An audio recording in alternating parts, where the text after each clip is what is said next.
I can't tell anymore. Is Loki a good guy or a bad guy? Seriously, I'm starting to lose track of who is a hero in the MCU. I could always count on Captain America, and then he takes a guy's head off? Does White Vision have a positive vision for the future? Now Abomination is back? And what's up with this new Black Widow? Dark Avengers. They're doing Dark Avengers. Let me just open my comic book here and oh, yep. Okay, allow me to explain.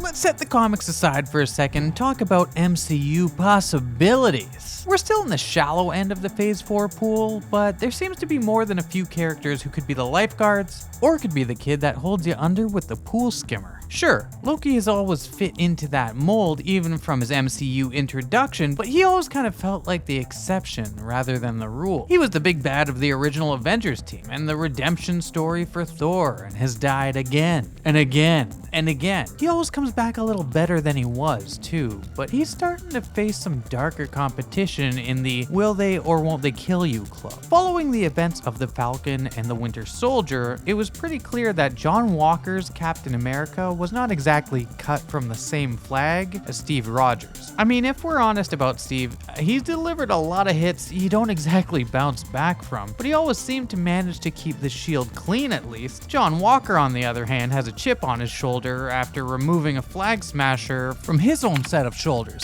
And the newly christened US agent seems like an ideal candidate for a group of Dark Avengers. I mean, he literally ended up with a dark black business card with nothing else on it. I don't think the Contessa is trying to collect air miles as much as recruits, but we'll get to that later. Johnny Headcrush there is not the only one walking the tightrope in that series either, as Zemo seems too good a character to just let him dance his way into the night, and even Bucky himself clearly has some red in his ledger. But you can't speak about ledgers until you mention Black Widow. It's kind of her whole thing, but it's led her to do an awful lot just to try and erase her past. Her sister Yelena looks to be dealing with a lot of her own in the Black Widow clips we've seen so far, and no one seems to come out of the Red Room unscathed. We did a whole other video about Yelena in the comics, but in short, she has no problem working with shady characters like Hydra or the Vanguard, and is even recruited to join the supervillain team-up group known as the Thunderbolts. In the comics, she's recruited by Norman Osborn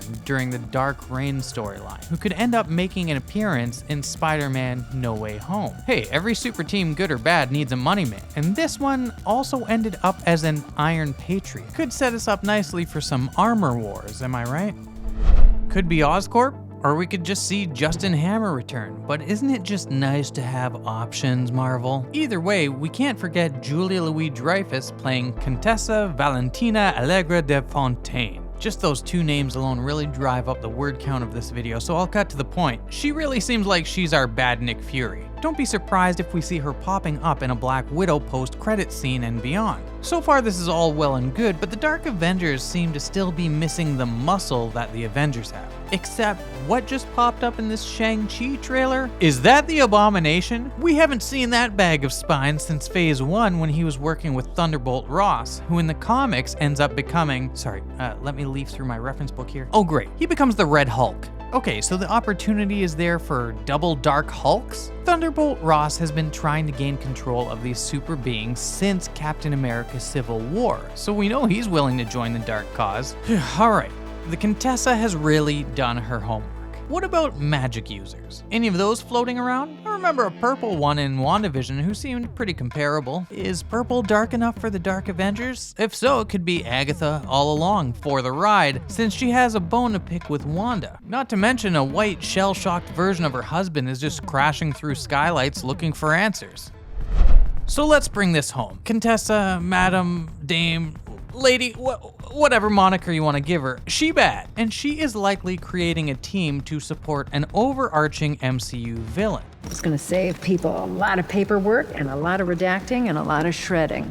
In the comics, the Black Widows, being the spies they are, infiltrated the Dark Avengers before Yelena figured out right from wrong and switched sides from the Dark to, I don't know, I guess the Bright Avengers? If Osborn shows up before or during the announced secret invasion, expect the MCU to borrow from the comics, where Norman gained control of Hammer, Hydra, AIM, look, pretty much all of the acronyms to assemble his team. Oh, and before you say there's no Dark Spider-Man yet, Remember Matt Gargan from Homecoming? Comic book Gargan becomes a fake Spider-Man, and with Spider-Man already in hot water at the end of Far From Home, and an entire Spider-Verse, then yeah, that seems pretty easy to do.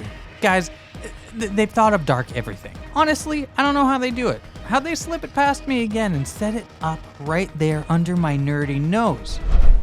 Now the real questions we gotta ask ourselves is, will old man Thunderbolt Ross become the Red Hulk? I mean, William Hurt looks good for his age, but I don't see him dancing around like Ruffalo in that mocap getup. Think about it. Hurt smash!